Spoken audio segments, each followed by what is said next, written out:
Good morning students. आज हम discuss करेंगे मॉक 59 का एनालिसिस मैथ का, जो विश्वेश्वरी स्टडी सेंटर के द्वारा कंडक्ट कराया जाता है। किसी भी प्रकार की क्वेरी के लिए आप कांटेक्ट कर सकते हैं। ये रहा इंस्टीट्यूट का नंबर, ऑफिशियल नंबर है। इस नंबर पे आप कोई भी प्रकार का क्वेरी हो तो इसके लिए कांटेक्ट कर सकते हैं। चलिए, क्वेश्चन नंबर 1 से हम अपना डिस्कशन स्टार्ट करते हैं। क्वेश्चन नंबर 1 क्या कहता है, देखिए। क्वेश्चन नंबर 1 कहता है 6 संख्याओं में प्रथम 5 संख्याओं का योग छठी संख्या का 7 गुना है।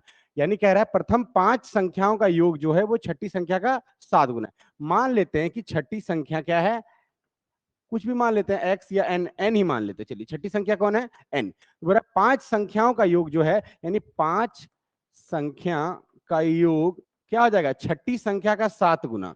यानी इसका क्या आ जाएगा, n है तो ये 7n हो जाएगा। अब क्या कह रहा है, इन सभी संख्याओं का औसत, यदि इन संख्याओं का औसत कितना है 136, तो हमारे पास टोटल कितना आ जाएगा n plus 7n। Total number कितना हो जाएगा 6, बराबर कितना दिया हुआ है, हमारा क्या दिया हुआ है, इन संख्याओं का औसत कितना है 136। तो 7n प्लस n 8n बराबर हो जाएगा 136/6। अगर 8 से काटेंगे तो कितना, 8 एकम 8, 5 रहा और 56, 88 56, तो n बराबर क्या हो जाएगा 17 6 102। और क्या पूछा है, छठी संख्या, छठी संख्या को हम क्या माने थे n, तो आंसर क्या हो जाएगा 100। नेक्स्ट क्वेश्चन में हम बढ़ते हैं।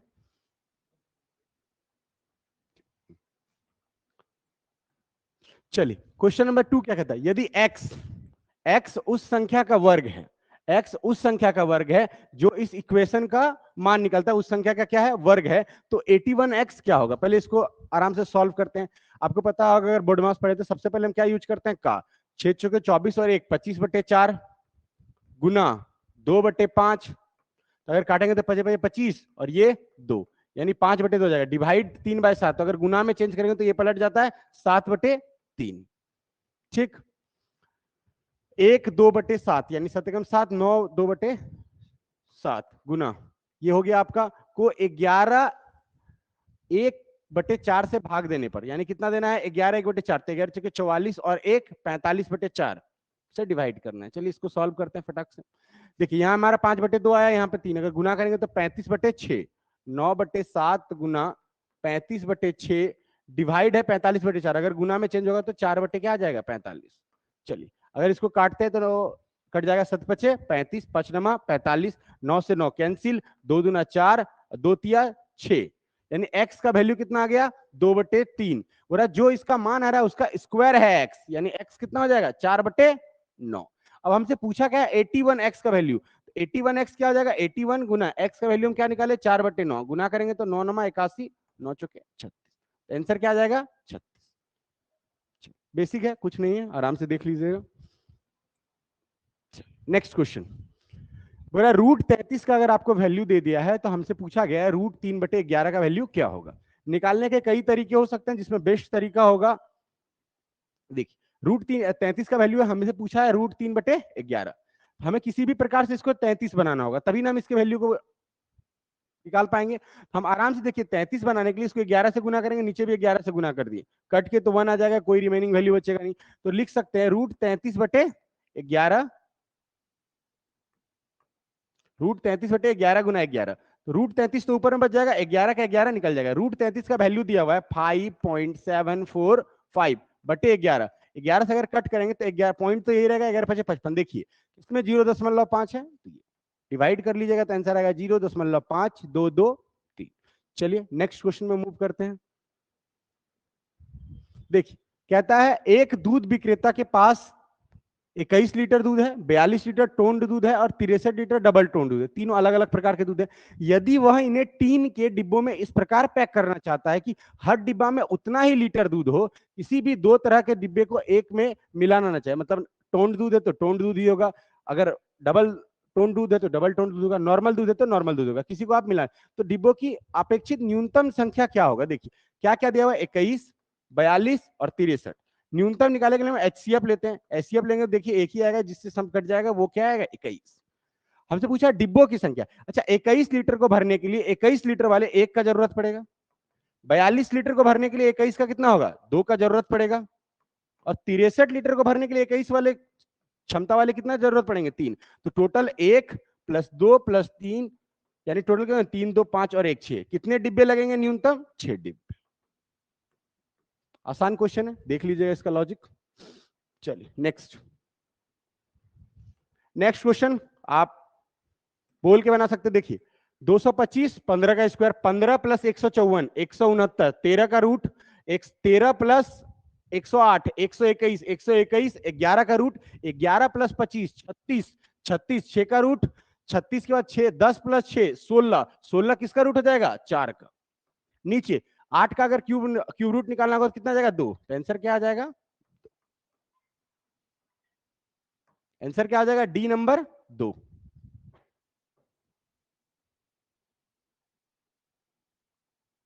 चलिए नेक्स्ट क्वेश्चन में मूव करते हैं। ये क्वेश्चन थोड़ा सा इंटरेस्टिंग है, आप कई तरीकों से बना सकते हैं, जिसमें जो तरीका बेस्ट होगा वो बताने का। आप तो नॉर्मली अगर आप ट्राई करिएगा तो सबसे पहले आप एलसीएम ले लीजिए। एलसीएम लीजिएगा तो आपको बेसिकली दिख रहा होगा कि 39 है, 39 का एलसीएम लीजिएगा, फिर बहुत लंबा बनेगा, इसलिए इसको हम शॉर्ट में बताने का प्रयास करते हैं। और ये बहुत अच्छा क्वेश्चन है। देखिए 1/15 + 1/35 + 1/63 + 1/99 + 1/143, इसे एलसीएम निकालना डिफिकल्ट। देखिए 1/13 को हम जानते हैं, क्या क्या लिख सकते हैं? 1/3 गुना 1/5 लिख सकते हैं, कोई दिक्कत नहीं। 1/3 गुना 1/5।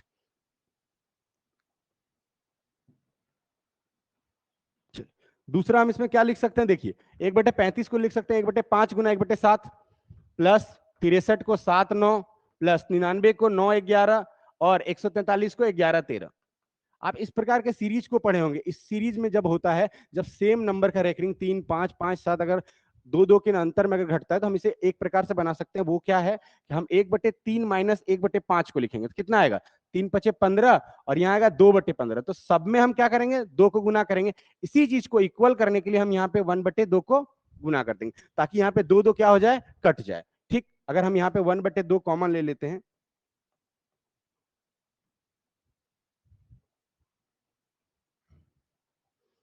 देखिए अगर हम यहाँ पे 1/2 कॉमन ले लेते हैं और यहाँ पे 2 से मल्टीप्लाई कर देते हैं, 2 को कॉमन लेते हैं और इस 2 को काटने के लिए हम 1/2 करें, तो यही सीरीज बनते जाएगा। 1/5 minus 1/7 plus 1/7 minus 1/9 plus 1/9 minus 1/11 plus 1/11 minus 1/13।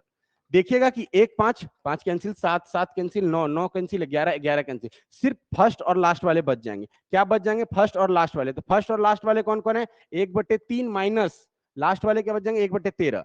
अगर इसका आंसर निकालेगा तो 39, 3 से हो जाएगा 13 और ये हो जाएगा 3। तो 13 माइनस 3 क्या आ जाएगा? 10/39। यहाँ पे हमारा 2 पहले से कॉमन था, तो 1/2 गुना 10/39 कट करेंगे तो आंसर आ जाएगा 5/39। आंसर हो जाएगा बी। इस क्वेश्चन को देख लीजिएगा, आसान है, एक मेथड है जो आप प्रयोग कर सकते हैं। चलिए क्वेश्चन नंबर 17।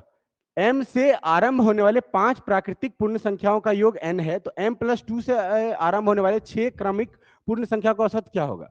देखिए इस क्वेश्चन को आप बेहद आसान तरीके से बना सकते हैं। m से आरंभ होने वाले प्राकृतिक संख्या, m को आप कुछ भी मान लीजिए, मान लेते हैं हम m1 है। 1 से शुरू होने वाले 5 क्रमिक पूर्ण संख्या 1, 2, 3, 4, 5, उसका औसत n है, तो इसका औसत क्या है? 1, 2, 3, 3, 6, 4, 10, 5, 15/5, यानी n क्या आ जाएगा? 3। अगर इसका औसत निकालेंगे तो 15/5, यानी क्या आ जाएगा? 3। ठीक, तो बोल रहा है m + 2 से, यानी पहले तो m किससे स्टार्ट हो रहा था? 1 से। अब कितना से स्टार्ट करना? 3 से 6 लगातार, 3, 4, 5, 6, 7, 8, 2, 2, 4, 2, 6, टोटल कितना हो गया संख्या? 6। इनका औसत पूछा, तो 3, 4, 7, 5, 12, 6, 18, 7, 25 और 8 कितना हो गया? 33 बटे संख्या कितना हो गई? m + 2 से आरंभ होने वाले 6 क्रमिक पूर्ण संख्याओं, तो 3, 1, 2, 3, 4, 5, 6, 3, 4, 7, 5, 12, 6, 18, 7, 25 और 8, 33 संख्या हो गया 6। 3 से काटेंगे तो 11/2, यानी 5.5 आ रहा है।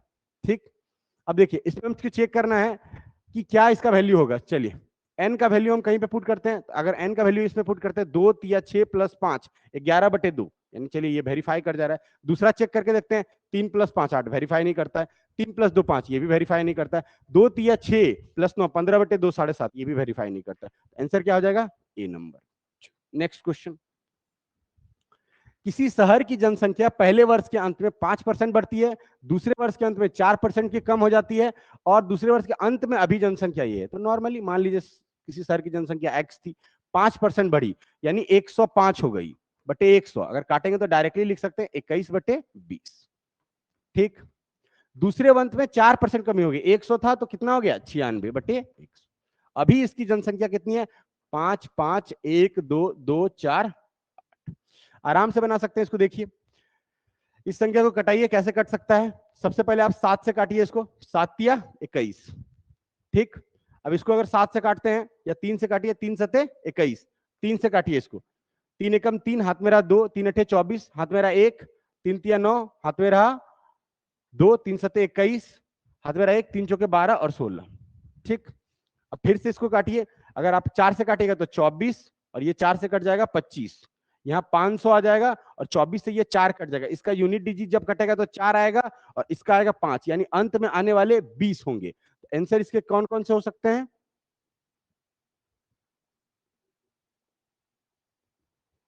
इसको आंसर को कटाइएगा, तो जब इसको सॉल्व करिएगा तो x बराबर आएगा 54 68 500। देख लीजिए गुना करके, 54 68 500। चलिए नेक्स्ट क्वेश्चन में मूव करते हैं। चलिए ये क्वेश्चन आसान है। अमित तथा बीटी की वार्षिक आय 3:2 में है, जबकि उनका खर्च 5:3 में है। उनमें से प्रत्येक का बचत 1000 रुपया है, तो अमित का वार्षिक आय कितना है। देखिए पहले दिया हुआ है अमित और बीटी का वार्षिक आय 3:2 है। चलिए ये आय हो गया, इनकम। उसमें बोल रहा है खर्च, एक्सपेंडिचर कितना है 5:3। इसमें पूछ रहा है कि यदि उनमें से प्रत्येक के वर्ष में 1000 रुपया बचता है, तो हम इसे सिमिलर कर लेते हैं। 3 2 का अंतर है 1 और 5 3 का अंतर है 2। इसको 2 से गुना कर दीजिए, इसको 1 से गुना कर दीजिए, तो आ जाएगा 6:4 और आ जाएगा 5:3। अंतर देखिए दोनों का 1 आएगा। 1 का वैल्यू कितना दिया हुआ है 1000। ठीक। हमसे क्या पूछ रहा है, अमित की वार्षिक आय कितनी है। अमित की वार्षिक आय कितनी है 6, तो 6 बराबर क्या हो जाएगा 6000। चलिए एक्स वाई जेड एक कंपनी में साझेदार हैं। एक्स को लाभ का 1/3, वाई को 1/4, 3 और 4 मिलता है, और जेड को बचे हुए 5000। 3 4 का एलसीएम ले लीजिए 12। ठीक। मान लीजिए हम 12000 मान लेते हैं, तो 12000 का एक्स को कितना मिल रहा है 1/3। 12000 का 1/3 मतलब कितना मिल जा रहा है 4000। ठीक। वाई को 1/4 मिल रहा है, 12000 का 1/4 कितना हो जाएगा 3000। और नेक्स्ट 4 3 7 बच गया, तो बच कितना गया 5000। और यही बोल रहा है कि जेड को कितना मिल रहा है 5000, तो मिल गया। तो एक्स को लाभ में कितना मिल रहा है 4000। Next question. एक गिलास में दूध तथा पानी 3:5 में है, एक दूसरे में ये 6:1 में मिलाया गया है, तो दोनों गिलास में मिलकर किस अनुपात में मिलना चाहिए कि नए मिश्रण में दूध और पानी का समान अनुपात हो, यानी 1:1 हो। पहले में देखिए दूध का अनुपात क्या है 3/8, दूसरे में 6/7, मिलके बनना कितना चाहिए 1/2। इसको आराम से सॉल्व कर सकते हैं। 8 7 और 2, ऐसा कोई संख्या सोचिए जो तीनों से कट जाए। तो मान लीजिए 56 मान लेते हैं। 56 मानेंगे, सबको 56 से गुना कर दीजिए ईच नंबर को, तो यहाँ आ जाएगा 8 7 56 21, 7 8 56 और 8 6 48, और बीच में आ जाएगा कितना आ जाएगा 56 से तो 28। तो घटाइए 21 में 28 7, 28 में गया 20, तो आंसर क्या आ जाएगा 20:7। चलिए ये भी आसान क्वेश्चन देख लीजिएगा। नेक्स्ट, सविता और करण प्रत्येक माह इनके द्वारा बेची गई वस्तुओं के आधार पर कमीशन मिलता है। ठीक। इन दोनों को सेल्स कमीशन 56,100 है। ठीक।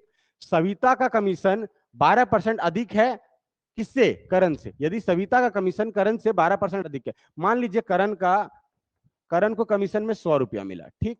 तो सविता को कितना मिलेगा 12% अधिक, यानी सविता को मिलेगा 12% अधिक मतलब 112 रुपया। ठीक।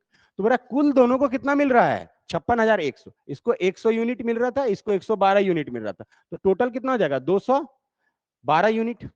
और यही किसके बराबर है 56,100। तो पूछ क्या रहा है, तो क्वेश्चन क्या है देखिए, कमीशन इतना इतना है, तो बताइए करण का कमीशन का, करण मतलब 100 यूनिट का कमीशन कितना होगा। देखिए अगर काटिएगा इसको, एक बराबर अगर 1 यूनिट निकालेगा 56,100 बटे 212 गुना 100। 212 को काटिए, अगर किससे काटिएगा 2 से काटिए तो 106, 2 से काटिए 28 50। ठीक।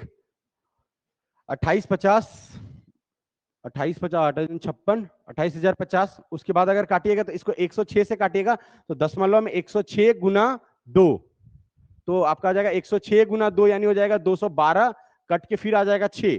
ठीक, तो आप इसको अगर कैलकुलेट करिएगा तो आंसर आएगा 26,4,6,6,2.6। बेसिक है, इसको बस कट करके देख लीजिएगा। चलिए नेक्स्ट। प्रकाश 2,000 रुपए की कुछ धनराशि 8% के साधारण ब्याज पर और शेष धनराशि 4/3 की साधारण ब्याज पर उधार देता है। एक वर्ष में कुल उसे 8,000 रुपए की आय प्राप्त होती है। 8% पर दी गई धनराशि को ज्ञात करें। देखिए बेसिक से अगर बनाइएगा, मान लीजिए 2,000 रुपया है, ठीक, तो मान लीजिए पहला एक्स हिस्सा ये कितने में दे रहा है, 8% में दे रहा है, ठीक, और प्लस बचा हुआ हिस्सा यानी 2,000 माइनस एक्स को कितना परसेंट दे रहा है, 4/3% में दे रहा है। 4/3% हो जाएगा, ठीक, अगर आप लिखिएगा 4/3%, 4/300, ठीक, टोटल इसे कितना फायदा हो रहा है, 800। तो x का वैल्यू आप क्या एज्यूम कर सकते हैं। देखिए हम अगर ऑप्शन से अगर जाते हैं तो ऑप्शन आसानी से बन जाएगा। देखिए क्या क्या रहा, ऑप्शन है 8,000। मान लीजिए 8,000 का 8% अगर साधारण ब्याज मिलता है तो 8,000 का 10% 800 और 8% हो जाएगा 640। 640 रुपया मिला। अगर 8,000 अगर निकल गया तो बच कितना गया, 12,000। और 12,000 का 4/3 देखिए कितना होता है, 3 चौके 12, 4 4 16 यानी 160। कितना हो जाएगा, 4 4 40, 160। 640 प्लस 160 यानी कितना आ जाएगा, 800। तो डायरेक्टली हम देख के बता सकते थे 8% में 8,000 और बाकी 12 जो भी बच रहा है वो 4/3 में कितना पैसा दे रहा है, 12,000। तो आंसर आप देख के बता सकते थे, आंसर क्या हो जाएगा, 8,000। चलिए नेक्स्ट क्वेश्चन। कर्मचारियों का एक समूह व्यक्तिगत रूप से काम करता है, वह किसी कार्य को 50 दिन में पूरा कर सकता है। टोटल कार्य 50 दिन में पूरा हो सकता है। पहला दिन एक आदमी एक कार्य किया, दूसरा दिन क्या कहता है कि दूसरे दिन एक दूसरा आदमी शामिल रहता है, यानी दूसरा दिन टोटल आदमी कितने हो गए, 2। तीसरा दिन और एक आदमी शामिल रहता है, मतलब तीसरा दिन 3। इस प्रकार के कितने दिन चलेंगे कि कार्य कंप्लीट हो जाएगा।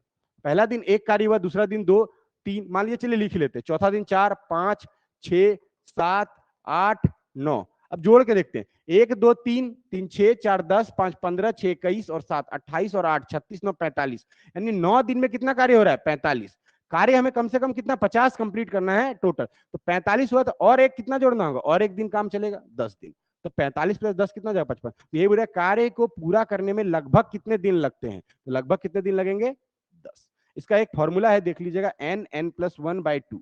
इसके सम को डायरेक्टली हम इसमें एज्यूम करते हैं, किसी भी n को बिठा देते हैं, तो इसमें हम 10 को बिठा देंगे, 10 गुना 11/2 लगभग कितना आएगा, 55। 9 को बिठाएंगे तो नहीं आएगा, 10 को बिठाएंगे तो 50 से प्लस हो जाएगा। तो हमारा आंसर क्या हो जाएगा, 10। देख लीजिएगा, एक अच्छा टाइप है ये। एक व्यक्ति 5 किलोमीटर की रफ्तार से चले तो वह एक निश्चित दूरी 3 घंटा 36 मिनट में, इसको एक मिनट में कन्वर्ट कर लीजिए। 3 घंटा मतलब 60 180 प्लस 36, टोटल हो जाएगा 216 मिनट। ठीक, तो मेरा 5 किलोमीटर की स्पीड से चलता है तो 216 मिनट में तय कर लेता है। तो टोटल दूरी हो जाएगा 5 किलोमीटर पर आवर, स्पीड हो गया, टाइम हो गया 216, ये हो गया डिस्टेंस। ठीक, तो यदि वह 224 किलोमीटर पर आवर के स्पीड से चलता है तो उसे कितना मिनट में लगेगा। टोटल को कितना चल रहा है, 24 किलोमीटर पर आवर के स्पीड से। अब देखिए किलोमीटर पर आवर खत्म हो जाएगा, मिनट बच जाएगा, इसका यूनिट क्या था, मिनट। चलिए देखिए 24 नमा 216 यानी 5 नमा कितना जाएगा, टोटल कितने समय लगेंगे इसको, इस डिस्टेंस को कवर करने के लिए, 45 मिनट। आसान क्वेश्चन है बेहद ये। चलिए नेक्स्ट। ये क्वेश्चन इंटरेस्टिंग क्वेश्चन। इस क्वेश्चन को जब आप ज्योमेट्री में पढ़िएगा तो ये क्वेश्चन है स्टार मेथड से। स्टार मेथड कहता है कि ये जो एंगल होगा, ये जो एंगल होगा, थ्योरम अगर आप पढ़े हैं, ये जो एंगल ए होगा, इन दोनों एंगल का जो सम होगा ये 90 के बराबर। जैसे मान लीजिए अगर 59 है तो 59 है तो जो बाकी जो सम होंगे इनका जो सम होगा इस पूरे स्टार का तो 90 होगा। तो ये 59 है तो बच कितने गए, 31। कहना है कि एंगल ये, मान लीजिए एंगल क्या है, एंगल p/2 और ये एंगल है angle q/2। Angle p/2 theorem कहता है angle p/2 plus angle q/2 plus angle A पूरा बराबर कितना होता है, 90 डिग्री। अब देखिए एंगल ए बराबर, आप इसको घटा दीजिए, एंगल ए मान लीजिए यहाँ पे 59 है तो इधर क्या आ जाएगा, 31। यानी कहता है angle P plus angle Q हमेशा कितना होना चाहिए, 62 degree. Angle P plus Q क्या होना चाहिए, 62 डिग्री। तो 62 डिग्री लाने के लिए हमें एक 40 दिया हुआ है, तो दूसरा कितना हो जाएगा, 22। दूसरा कितना हो जाएगा, 22। ये थ्योरम को देख लीजिएगा, एंगल, ये एंगल आधा, ये एंगल आधा और ये एंगल पूरा, तीनों मिलकर कितना बनाता है, 90 डिग्री बनाता है। इसको एक बार रीचेक कर लीजिएगा, थ्योरम है। चलिए नेक्स्ट। बुरा है। एक पिरामिड का आधार क्या है? वर्गाकार। प्रत्येक भुजा कितनी दी हुई है? 14 सेंटीमीटर। पिरामिड का आयतन दिया है, तो पूछा है पिरामिड की ऊंचाई। देखिए, पिरामिड जो बनता है वो शंकु पे बनता है, और प्रिज्म जो बनता है वो बेलन पे बनता है। तो शंकु का आयतन ही क्या होता है? पिरामिड के आयतन के बराबर होता है। शंकु का आयतन होता है 1/3 पाई आर स्क्वायर इंटू एच। वही आधार का क्षेत्रफल गुना ऊंचाई, यही इसका होता है फॉर्मूला। किसका? पिरामिड का। देखिए, पिरामिड का आयतन दिया हुआ है कितना? 1568 1/3। आपको पता है आधार का अगर एक वर्ग का भुजा अगर 14 है तो इसका क्षेत्रफल कितना होगा? 14 का स्क्वायर कितना हो जाएगा? 196। हमें ऊंचाई निकालना h। अब देखिए, अगर इसे काटेंगे तो 3 छक 18, हाथ में रहा 1, 3 से तो नहीं कटने वाले, इन दोनों को कट करने का प्रयास किए। देखिए, अगर हम कट करेंगे, 6 है और ये 8 है, किस सेंस में कट सकता है? पहला तो 3 के सेंस में कट सकता है, और दूसरा 6 8 48, जो भी यूनिट डिजिट आएगा वो 8 आएगा। और 8 को अगर 3 से गुना करिएगा तो हमेशा का हमेशा यूनिट डिजिट क्या आएगा? 24। हम इसको काट नहीं रहते, डायरेक्टली चेक कर दिए कि 6 का यूनिट डिजिट 8 लाने के लिए हम कितना से गुना कर रहे हैं? 8 से। 6 8 कितना होता है? 48। और देखिए, 8 अगर किसी का यूनिट डिजिट आता है, अगर उसको 3 से गुना करते हैं तो कितना आ जाएगा? 24। ऐसे भी 196 गुना 8 कितना होता है? 1568। 8 तिया कितना आ जाएगा? हाइट कितना आ जाएगा? 24। नेक्स्ट क्वेश्चन,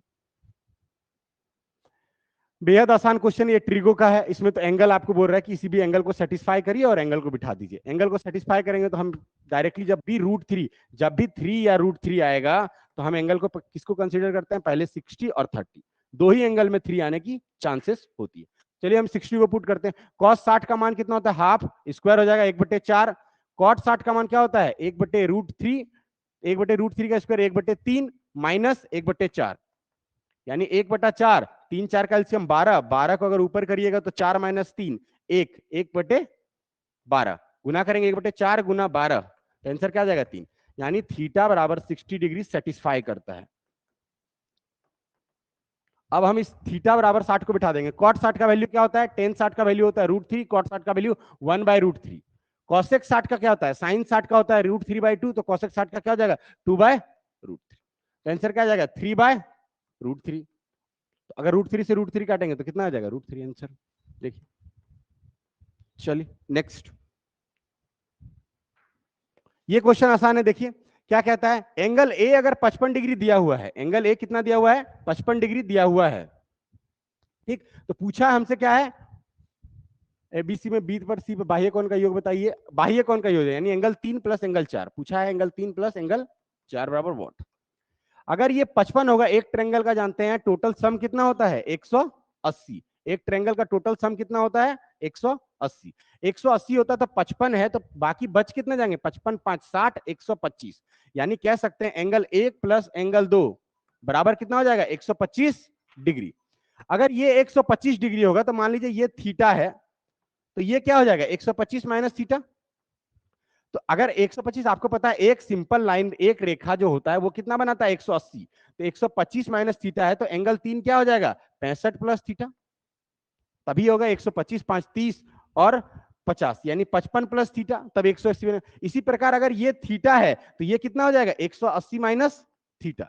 अब देखिए हमसे पूछा है एंगल 4 प्लस एंगल 3। एंगल 4 का वैल्यू क्या निकाले? 180 माइनस थीटा। और एंगल 3 का वैल्यू क्या निकाले? 55 प्लस थीटा। दोनों को जोड़ दीजिए, थीटा थीटा कैंसिल, 180 प्लस 55 यानी क्या था? 180 50 230 और 235। आंसर क्या हो जाएगा? 235। ठीक है, देख लीजिएगा। बुरा, यदि triangle A B C, triangle A B C में ए बी बराबर है ए सी, ये हो गया ए बी भुजा और ये हो गया ए सी भुजा। अगर दो भुजा अगर साइड बराबर होती है तो दो कोण भी बराबर होंगे, ये भी थीटा होगा, ये भी थीटा होगा। एंगल ए क्या कहता है? त्रिभुज के शेष दो कोणों का योग का दोगुना है, यानी इसके योग यानी थीटा प्लस थीटा, 2 थीटा का दोगुना, यानी ये कितना हो जाएगा? 4 थीटा। आपको पता है total angle 4 theta plus theta यानी 6 थीटा। 6 थीटा का वैल्यू हो गया 180, यानी थीटा कितना आ जाएगा? 30। तो एंगल ए क्या जाएगा? 30 गुना 4 120 डिग्री। पूछा है हाफ ऑफ एंगल ए, यानी 120 का आधा, 120/2 कितना हो जाएगा? 60 डिग्री। आंसर क्या आ जाएगा? 60 डिग्री। चलिए, अगर आपको वीडियो पसंद आता है तो लाइक करिए, शेयर करिए, सब्सक्राइब करिए और अपने दोस्तों को फैलाइए। बहुत ही इंटरेस्टिंग सीरीज है, आप इसे एंजॉय करिए। चलिए ठीक है, तब तक के लिए टाटा बाय बाय।